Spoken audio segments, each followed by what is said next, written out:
Hello friends, स्वागत करते हैं ईवीएस समाधान के एक और लेक्चर में आप सभी का। और जो हमारे चल रहा था सेमेस्टर फर्स्ट और फर्स्ट सेमेस्टर ये बात करें पेपर फर्स्ट के तहत हमारी यूनिट नंबर 3 चल रही थी संकरण के तहत हम जो टॉपिक स्टार्ट करने वाले हैं आज वो करेंगे बंद लंबाई, बंद कोण में बंद ऊर्जाओं के बारे में जानने का प्रयास करने वाले हैं।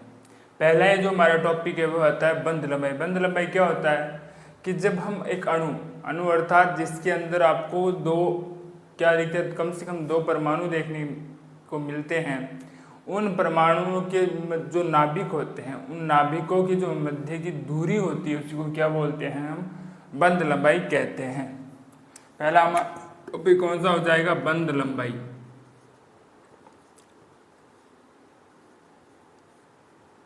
पहला क्या हो जाएगा, बंद लंबाई। बंद लंबाई अगर मैं लिखूं, देखिए जैसे हम HCl की बात कर लीजिए, ठीक है, ये हमारा क्या है, हाइड्रोजन, ये हमारे पास है क्लोरीन, ठीक है, ये क्लोरीन है, ये हमारे पास है हाइड्रोजन का नाभिक, ये है क्लोरीन। इनके दोनों के मध्य की जो दूरी होती है उसी को क्या बोलते हैं हम, बंद लंबाई, ठीक है। अगर इसको लिखे शॉर्ट में, 2 परमाणुओं के नाभिक के मध्य की दूरी, ठीक है, एक तो ये हो सकती है। दूसरा आप लिख सकते हो किसी अणु में परमाणु के नाभिक की वह दूरी जिसमें निकाय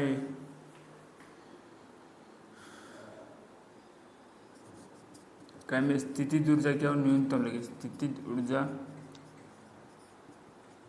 न्यूनतम हो। किसी अणु में परमाणु के नाभिक की वह दूरी जिसमें निकाय में स्थितिज ऊर्जा क्या लगती हो, न्यूनतम लगती हो, उसको क्या कहते हैं, हम बंद लंबाई कहते हैं। और ये हमने किसके द्वारा समझ लिया है, एक उदाहरण HCl के द्वारा समझ लिया है। अब देखते हैं इसको प्रभावित करने वाले कारक,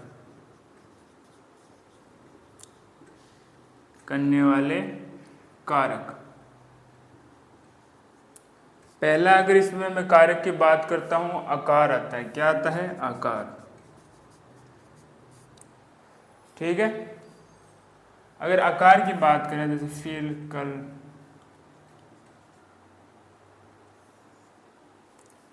ठीक है, तो पहला है इसके अंदर आकार। अब जैसे जैसे हमने जैसे HCl की बात की, इससे ऊपर आता है HCF, HBr और HI आता है, ठीक है। अब HCl की अगर नीचे की अगर बात करो HBr की, तो Br का जो परमाणु होता है वो जो क्लोरीन है उससे बड़ा होता है। किससे बड़ा होता है, क्लोरीन से बड़ा होता है। और अगर इनके मध्य की आप बंद लंबाई की बात करोगे तो इससे बड़ी होगी। जैसे जैसे हम क्या करते हैं, परमाणु का आकार बढ़ता जाता है, वैसे वैसे क्या होती है, बंद की लंबाई भी बढ़ती जाती है। तो इनकी अगर बंद लंबाई क्रम की बात करें तो कुछ इस प्रकार से होगा, इस प्रकार से, ठीक है। अगर हम बात करें दूसरे की, तो विद्युत ऋणता की बात करते हैं।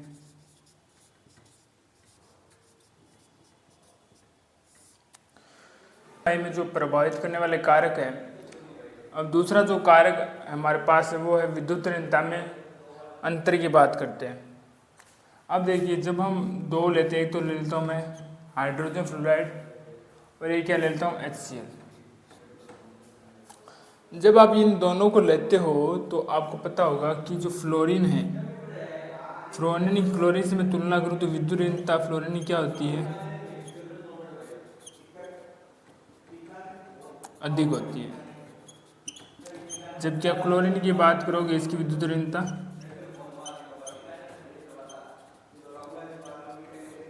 क्या होती है, कम होती है। अब देखिए जब विद्युत ऋणता अधिक होगी तो क्या करेगा, इस बंध को अपने पास खींचने का प्रयास करेगा, जिससे क्या हो जाएगी,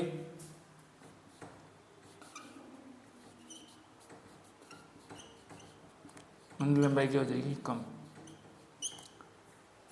ठीक है, और इसमें अगर आप देखोगे विद्युत ऋणता क्लोरीन की कम है तो उतने बल से क्या होगा, ये हाइड्रोजन को अपनी ओर नहीं खींच पाएगी और इसमें क्या हो जाएगी, इसकी बॉन्ड लेंथ या बंध लंबाई क्या हो जाती है, इसकी अधिक। क्या हो जाएगी, इसकी अधिक। ठीक है, अगर हम तीसरे की बात करें, तीसरा है हमारे पास संकरण। संकरण की बात करते हैं sp3 संकरण की बात करोगे, फिर हम बात करते हैं sp2 संकरण की, और फिर हमारे पास क्या आता है sp। इस प्रकार से क्या होता है, इनके बंध लंबाई का क्रम होता है। सबसे ज़्यादा किसकी होगी, sp3 की होगी, फिर किसकी होगी, sp2 की, फिर किसकी होती है, sp की होती है। चौथा हमारे पास है, वो हमारे पास क्या है, वो है बंध।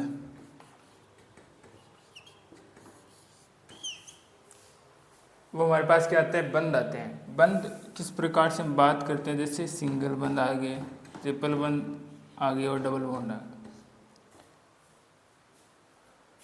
अगर ट्रिपल बॉन्ड की बात करोगे, ये जो कार्बन कार्बन है या कार्बन को या हाइड्रोजन है उसको क्या होंगे, ये अधिक बल से अपनी ओर आकर्षित करेंगे, जिसके कारण इसकी अगर बॉन्ड लेंथ की बात करें वो क्या हो जाती है, कम हो जाती है।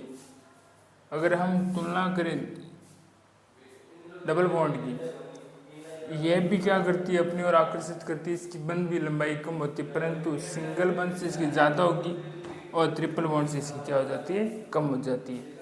इस प्रकार से क्या होता है, ये चार कारक है जो क्या करते हैं, बंध लंबाई को प्रभावित करते हैं। ठीक है, एक बार पुनः देख लेते हैं इसको। मैंने कहा बंध लंबाई क्या होती है, बंध लंबाई होती है जो दो परमाणु होते हैं, उन दो परमाणुओं के मध्य जो नाभिक होते हैं उनके मध्य की दूरी को क्या कहते हैं, हम बंध लंबाई कहते हैं। बंध लंबाई को हमने समझा है एग्जाम्पल के द्वारा, HBr के द्वारा। मैंने कहा ये हाइड्रोजन का नाभिक है और ये क्या है, ब्रोमीन का नाभिक है, और इन दोनों नाभिकों की जो मध्य की दूरी है इसी को हमने क्या कहा है, बंध लंबाई कहा है। अब इसको क्या करते हैं, चार कारक प्रभावित करते हैं।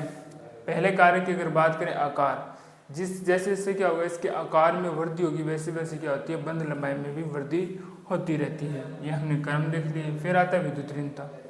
अगर किसी में विद्युत ऋणता अधिक है तो वो अपने और उसको परमाणु को आकर्षित और अधिक बल से करेगा, जिससे क्या होगी, उसकी बंध लंबाई कम होगी।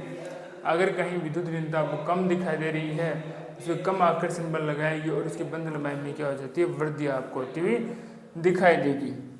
तीसरा था संकरण।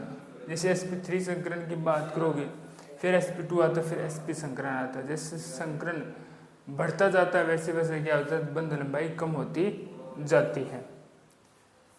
ठीक है, फिर हमारे पास जो चौथा आता है वो आता है इनके बंध। ट्रिपल बॉन्ड है वो अपनी ओर इसको प्रबल रूप से आकर्षित करता हुआ प्रतीत होता है, जिसके कारण उसकी बंध लंबाई कम होती है। सिंगल की सबसे अधिक होगी क्योंकि उतने बल से अपने ओर उसको आकर्षित नहीं करता है। इसके बाद हम जो पढ़ने वाला हमारा अगला टॉपिक बंध कोण के बारे में पढ़ने वाले हैं, तो एक बार इतना आप नोट डाउन कर लीजिए। देखिए बंध कोण क्या होता है। बंध कोण होता है, एक होता है केंद्रीय परमाणु, केंद्रीय परमाणु से जुड़े दो अन्य परमाणु के मध्य बनने वाला कोण क्या कहलाता है, बंध कोण कहलाता है। जैसे बात करें केंद्रीय परमाणु जैसे B, और इससे ये दो कोई परमाणु और जुड़े हैं A, इन दोनों के मध्य जो बनने वाला कोण होगा वही क्या कहलाता है, बंध कोण कहलाता है। इसको अगर प्रभावित करने वाले कारकों की अगर बात करें, पहला इसके अंदर आता है संकरण।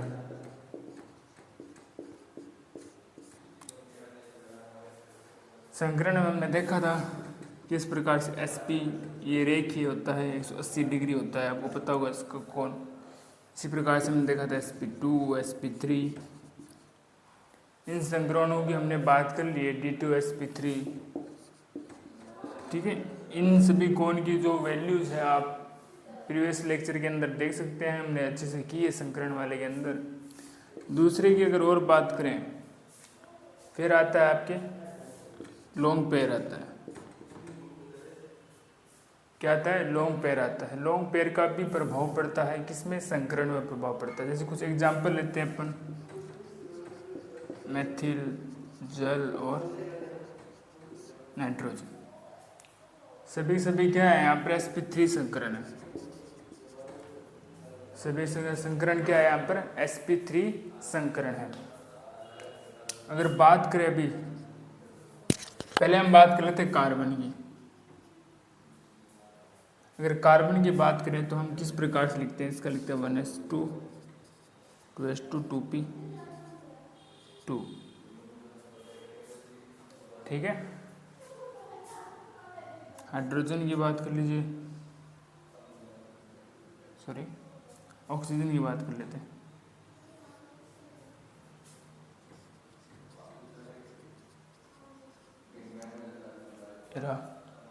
नाइट्रोजन की बात कर लीजिए,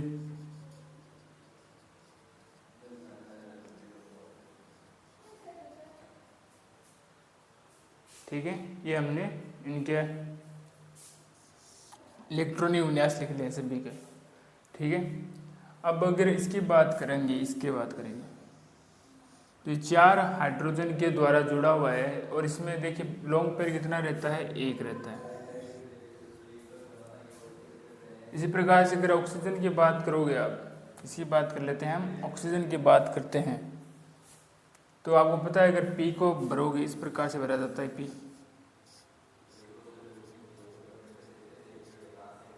इस प्रकार से। इसने क्या किया है? जो दो युग्मित इलेक्ट्रॉन है उसके साथ तो पेयरिंग कर ली है ऑक्सीजन ने, और इसके पास युग्मित इलेक्ट्रॉन कितने रहते हैं? लॉन्ग पेयर कितना रह रहा है? लॉन्ग पेयर की बात करोगे तो इसके पास रह रहे हैं 2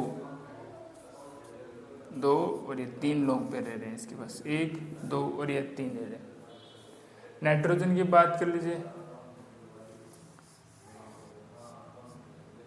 नाइट्रोजन की बात करोगे तो नाइट्रोजन के पास लॉन्ग पेयर कितने रहेंगे? 2 रहते हैं। अगर मैं इसको सही से लिखूं,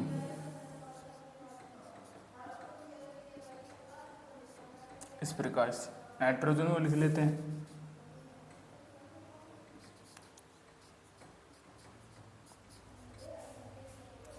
फिर हमारे पास क्या बचता है? ऑक्सीजन। ऑक्सीजन को भी लिख लेते हैं।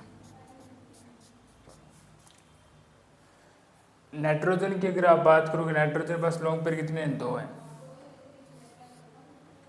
एकाकी इलेक्ट्रॉन युग्म कितने हैं? इसके पास 2 है। कार्बन की अगर बात करोगे, कार्बन के पास कितने हैं एकाकी इलेक्ट्रॉन युग्म?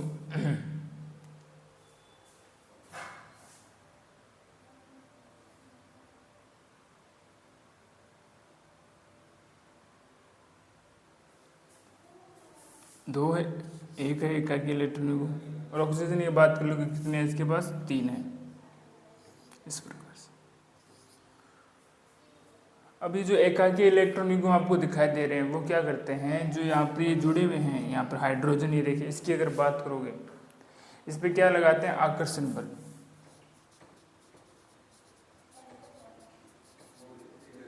क्या लगाते हैं? इस पर आकर्षण बल लगाते हैं, जिसके कारण ये क्या हो जाते हैं? सिकुड़ जाते हैं, संकुचित हो जाते हैं और बंद कोण के में मान में क्या जाती है? वैल्यू में कम आ जाती है। बंद कोण में मान में क्या आती? कमी। मान में क्या आती है? कमी आती, ठीक है। जैसे ये हाइड्रोजन यहाँ पर तो क्या पर आ जाता है? यहाँ पर। अगर इस हाइड्रोजन बात करो यहाँ पर, तो बंद कोण के मान में कमी आती है। जितने लॉन्ग पेयर होंगे बंद कोण की वैल्यू उतनी ही क्या हो जाती है? कम हो जाती है, ठीक है। ये थे इसके 2, बात करें तो प्रभावित करने वाले इसके कारक थे। अगर पुनः देख लेते हैं, अगर वो केंद्रीय परमाणु है, उस केंद्रीय परमाणु से जुड़े हुए कोई दो कोण या दो परमाणु, उनके मध्य बनने वाला जो कोण होता है उसको बोलते हैं बंद कोण या बॉन्ड एंगल कहते हैं। प्रभावित करने वाले बात करें तो संकरण होता है, एक क्या हो जाता है इसकी बात करें लॉन्ग पेयर की बात करते हैं। संकरण हमने अच्छे से पढ़ा है, जैसे एसपी संकरण की बात करो तो 180 डिग्री कोण होता है। हमने 7 संकरण पढ़े तो वहाँ पर आप कोण की वैल्यू देख सकते हैं। अगर बात करते हैं हम किसकी, लॉन्ग पेयर की बात करते हैं, हमने देखा कि इन तीनों का जो संकरण है वो होता तो sp3 संकरण ही है, परंतु जब और इसमें बात करें इनमें भी सबसे अधिक अगर आप बात करोगे कौन बॉन्ड एंगल किसका होगा, मेथेन का होता है। फिर किसकी अगर बात करोगे वो होता है फिर अमोनिया का, फिर होता है जल का होता है। तो एक बार इतना आप नोट डाउन कर लीजिए। फिर हम बात करते हैं अगले टॉपिक की, बंधन ऊर्जा। किसकी बात करेंगे, बंध ऊर्जा के बारे में बात करने वाले हैं।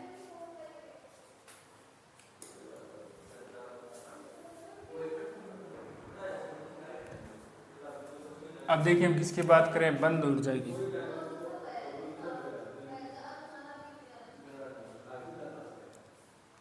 देखिए बंध ऊर्जा क्या होती है, जब हम क्या करते हैं एक सहसंयोजक बंध को हम तोड़कर क्या बनाते हैं, उदासीन मुक्त मूलक। जब हम किसी भी एक सहसंयोजक बंध को तोड़कर हम क्या बनाते हैं, उदासीन मुक्त मूलक का निर्माण करते हैं, और जो ऊर्जा क्या होती है, ऊर्जा होती है, उसी ऊर्जा को क्या बोलते हैं हम, बंध ऊर्जा। जब हम किसी एक सहसंयोजक बंध को तोड़ेंगे, तोड़कर हम उदासीन मुक्त मूलक का निर्माण करेंगे, वो ऊर्जा होगी, उसी को क्या कहेंगे, बंध ऊर्जा कहते हैं। ये होती है दो प्रकार की, एक होती है इसमें वियोजन ऊर्जा, एक क्या होती है बंध ऊर्जा। वियोजन ऊर्जा की बात करें तो किसी गैसीय अवस्था की पहले बात करते हैं। किसकी बात करते हैं, गैसीय अवस्था की। इसकी बात करेंगे हम गैसीय अवस्था की। अब किसी गैसीय अवस्था में है, हम अगर किसी सहसंयोजक बंध को तोड़ते हैं, तोड़कर उदासीन मुक्त मूलक का निर्माण कराएंगे तो उसको क्या बोलते हैं, हम वियोजन ऊर्जा कहते हैं। जैसे एक एग्जाम्पल में समझें, जैसे HOH है, ठीक है। अगर मैं मानता हूँ 118 केल्विन ऊर्जा मिली है मुझे, और इसको मैं तोड़ के इस प्रकार से बना देता हूँ, ठीक है। कितनी ऊर्जा मिली, 118 केल्विन। फिर इसको तोड़ देते हैं H और H में, इसे टोटल कितनी निष्कासित हुई है, 100 किलो केल्विन मोल ऊर्जा निष्कासित हुई है। तो ये इसकी क्या कहलाती है, वियोजन ऊर्जा कहलाती है। अब बंधन ऊर्जा की बात करें, जब हम क्या करते हैं, दो वियोजन ऊर्जाओं को हम क्या लेते हैं, औसत, क्या लेते हैं, दो का औसत। दो वियोजन ऊर्जाओं को क्या लेते हैं, हम औसत लेते हैं, तो ऊर्जा क्या कहलाती है, बंध ऊर्जा कहलाती है। क्या कहलाती है, बंध ऊर्जा कहलाती है। अगर बात करें एक परमाणु की, इनके लिए जो बंध ऊर्जा है वो एक की रहती है, मतलब वियोजन ऊर्जा बंध ऊर्जाओं में ज़्यादा अंतर नहीं देखने को मिलता है। परंतु अगर बहुपरमाणु की बात करें, इसके लिए पहले हम क्या निकालते हैं, दहन ऊष्मा। क्या निकालते हैं, पहले इनमें दहन ऊष्मा निकालेंगे। दहन ऊष्मा निकालने के बाद विभिन्न समीकरणों के द्वारा वियोजन ऊष्मा निकालेंगे। क्या निकालते हैं, इसमें वियोजन ऊष्मा निकालेंगे। फिर हमारी जो वैल्यू प्राप्त होती है उसको ही हम क्या कहते हैं, फिर क्या निकल जाती है हमारे पास, वहाँ पर बंध ऊर्जा का मान निकल जाता है बहुपरमाणु के लिए। इस प्रकार से हम क्या निकालते हैं, बंध ऊर्जा निकालते हैं। एग्जाम्पल के रूप में समझे, जैसे मेथेन है, मेथेन आपको पता है किस प्रकार टूटेगा, कार्बन और 4 हाइड्रोजन रूप में, ठीक है। अगर मैं बांटता हूँ इसके लिए दहन ऊष्मा कितनी थी, 398 केल्विन। फिर इसके लिए हम क्या निकालते हैं,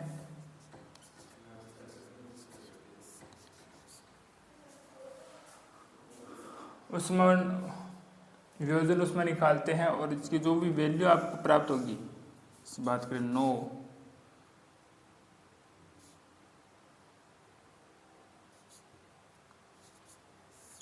ये इसकी क्या कहलाती है, मीथेन की बंधन ऊर्जा कहलाती है। इसके बाद हम किसकी बात करेंगे, इसको प्रभावित करने वाले कारक। प्रभावित करने वाले कारक को बात करें, इसको प्रभावित करने वाले बंद ऊर्जा को प्रभावित करने वाले कारकों की अगर बात करें, पहला आ जाता है इसमें बंद क्रम। बंद क्रम की अगर बात करोगे आप, जैसे सिंगल बंद, डबल बॉन्ड और ट्रिपल बॉन्ड, ठीक है। अब जिस प्रकार से क्या होगा, जैसे डबल फर्स्ट सिंगल बंद की बात करते हैं तो इसके लिए जो ऊर्जा होगी, अब ये क्या होता है कि ये ना उतनी ऊर्जा से ना इससे क्या होते हैं कि आकर्षण बल से नहीं जुड़े होते हैं, इसके लिए बंद ऊर्जा की वैल्यू क्या होती है, कम होती है। बंद ऊर्जा की वैल्यू कम होती है और ये प्रबल रूप से क्या होते हैं, जुड़े होते हैं, जिसके कारण इसकी वैल्यू क्या होती है, अधिक। बंद ऊर्जा क्या होगी, अधिक होगी। बंद ऊर्जा क्या होगी, इसके लिए अधिक होगी। और हमने प्रीवियस पीछे पढ़ा था कि जो बंद लंबाई है, बंद लंबाई इसकी क्या हो जाती है, कम हो जाती है, और बंद ऊर्जा क्या हो जाती है, इसकी बढ़ जाती है। जो आप बॉन्ड लेंथ की बात करते हो जस्ट विपरीत किसकी होती है, बॉन्ड एनर्जी की होती है, ठीक है। जहाँ पर ये देख रहे थे इसकी बंद लंबाई तो कहीं ज़्यादा होगी और इसकी क्या हो जाती है, बंद ऊर्जा इसकी कम होती है। परमाणु आकार की बात करो, जैसे जैसे आकार बढ़ता जाता है, क्या जैसे जैसे आकार बढ़ता जाएगा वह क्या होगा कि नाभिक से और दूर होता जाएगा और उसके लिए हमें ऊर्जा कम देनी पड़ेगी और वो बंद आसानी से टूट जाता है। तो आकार बढ़ने के साथ साथ क्या हो जाती है, बंद ऊर्जा भी कम होती जाती है। संघनन की बात करोगे, एसपी के लिए सबसे कम बंद ऊर्जा चाहिए होती है, फिर उसके बाद चाहिए होती है हमें sp2 के लिए, फिर उससे ज़्यादा क्या चाहिए होती है हमें sp3 के लिए चाहिए होती है, ठीक है। बंदी परमाणुओं की विद्युत ऋणताओं की बात करें तो विद्युत ऋणताओं के लिए हम ये फॉर्मूले का प्रयोग करते हैं। अब बात करते हैं अबंदी। जितने भी अबंदी इलेक्ट्रॉन उपस्थित होंगे, कितने होंगे, जितने अबंदी इलेक्ट्रॉन उपस्थित होंगे वहाँ क्या होंगे, इलेक्ट्रॉन इलेक्ट्रॉन क्या होंगे, प्रतिकर्षण। इलेक्ट्रॉन इलेक्ट्रॉन क्या होगा, वहाँ पर प्रतिकर्षण होगा। इलेक्ट्रॉन इलेक्ट्रॉन प्रतिकर्षण के कारण जो बंद ऊर्जा है उसके मान में क्या आ जाती है, कमी आ जाती है। अगर ये हमारे पास क्या है, अनुनाद। अब आपको पता होगा अनुनाद वह स्थिति है जिसके द्वारा वह क्या करता है, कोई भी परमाणु या अणु क्या करता है, स्थायित्व प्राप्त कर लेता है, और जितना वो अधिक स्थायी होगा बंद ऊर्जा उतनी ही अधिक होने वाली है। एक बार पुनः देख लेते हैं इसको। पहला हमारे पास होता है बंद ऊर्जा। मैंने कहा बंद ऊर्जा क्या होती है, जब हम किसी सहसंयोजक बंध को तोड़कर उदासीन मुक्त मूलक का निर्माण करते हैं, उसके लिए जो आवश्यक ऊर्जा होती है उसे क्या बोलते हैं, बंद ऊर्जा कहते हैं। दो प्रकार की होती है, एक प्रकार की वियोजन, एक होती है बंद ऊर्जा। अगर हम गैसीय स्थिति के अंदर किसी सहसंयोजक बंध को तोड़कर हम क्या बनाते हैं, मुक्त मूलक, उदासीन मुक्त मूलक का निर्माण करते हैं, वो कहलाते हैं वियोजन ऊर्जा। और इन वियोजन ऊर्जाओं का जब हम अवसर लेते हैं तो बंधन ऊर्जा निकली जाती है। एक परमाणु के लिए बंद ऊर्जा और वियोजन ऊर्जा को अंतर नहीं होता है। बात करें बहुपरमाणु के लिए, बहुपरमाणु के लिए हम क्या ज्ञात करते हैं, पहले दहन ऊर्जा ज्ञात करते हैं, फिर हम क्या करते हैं, समीकरणों द्वारा उष्मा वियोजन उष्मा ज्ञात करते हैं, फिर हम क्या निकाल लेते हैं, इसकी बंद ऊर्जा की वैल्यू निकाल लेते हैं। प्रभावित करने वाले कारक की बात करें, पहला हमारे पास आता है बंद क्रम, मतलब बंद किस प्रकार, single bond, double bond, triple bond की बात करते हैं। जहाँ हम बात करें सिंगल बॉन्ड के लिए बंद ऊर्जा की वैल्यू कम होती है, वहीं ट्रिपल बॉन्ड के लिए बंद ऊर्जा की वैल्यू ज़्यादा होती है।